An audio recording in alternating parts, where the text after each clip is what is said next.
കയ്യിൽ ആഹാരം നിറച്ച പാത്രങ്ങളുമായി 3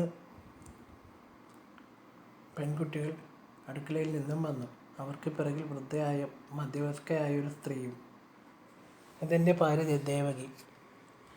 മക്കൾ നീലിമ ഇപ്പോൾ +2 കഴിഞ്ഞ് നിൽക്കുന്നു. നീലിന 10ാം ക്ലാസ് കഴിഞ്ഞ് നിൽക്കുന്നു. നിയതി ഇവൾ 8ാം ക്ലാസ് കഴിഞ്ഞു, 8ാം ക്ലാസ്സിൽ പഠിക്കുന്നു. വാസു അവരെ പരിചയപ്പെടുത്തി. ആഹാരം കഴിക്കുമ്പോഴും അവരുടെ ശ്രദ്ധ നീലിമയിലേക്കായിരുന്നു.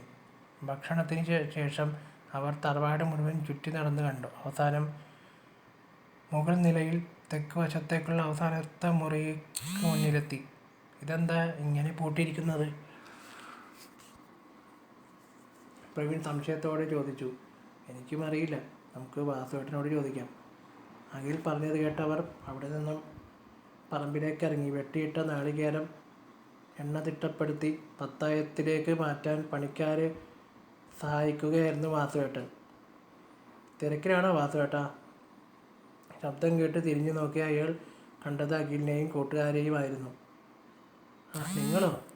തിരക്കൊന്നുമില്ല. എന്തായി, തറവാടെല്ലാം കണ്ടു കഴിഞ്ഞോ? കഴിഞ്ഞു. പക്ഷേ എന്തോ ആ തെക്കിനിയിലെ അവസാനത്തെ മുറി മാത്രം അടച്ചു പൂട്ടിയിരിക്കുന്നത്. അഖിലിൻ്റെ ചോദ്യം കേട്ട് അയാളൊന്ന് പരുങ്ങി. തനിക്കറിയാവുന്ന കാര്യങ്ങൾ പറയാമോ വേണ്ടയോ എന്ന് കുറച്ചു നേരം ആലോചിച്ചു. മോനെ, അതേക്കുറിച്ചൊന്നും ആരും പറഞ്ഞു തന്നിട്ടില്ലേ?